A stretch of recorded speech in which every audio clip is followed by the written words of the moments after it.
Bonjour, je suis Lucie Antaya, auteure de Mémoire d'un lieu, présence d'un fleuve, Mémoire architecturale, Mémoire d'artiste et Mémoire industrielle.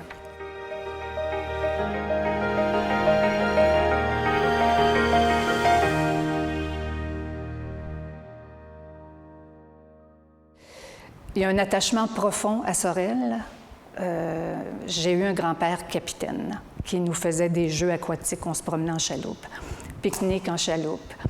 Pris dans les joncs, on se déprenait dans les joncs, puis c'était l'aventure totale. Moi, les paquebots, j'ai toujours demeuré à Sainte-Anne-de-Sorel. C'est une terre d'argile. Les rives sont d'argile.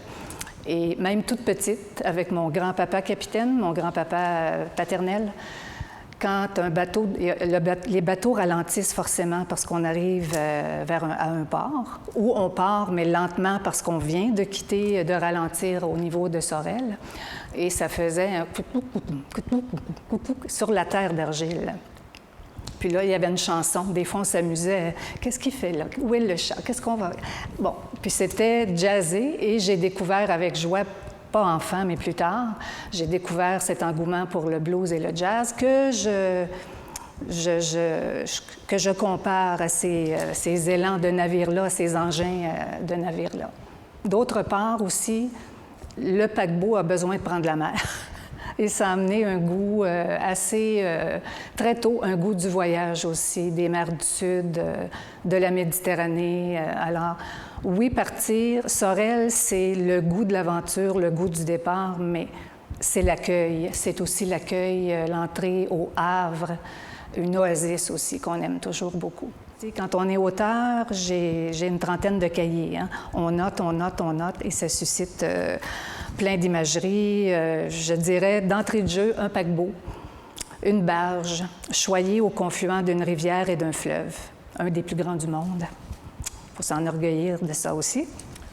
Ce livre a été fait en collaboration aussi avec l'auteur André Charland, qui s'est surtout chargé de la portion architecturale, et j'ai illustré totalement le livre.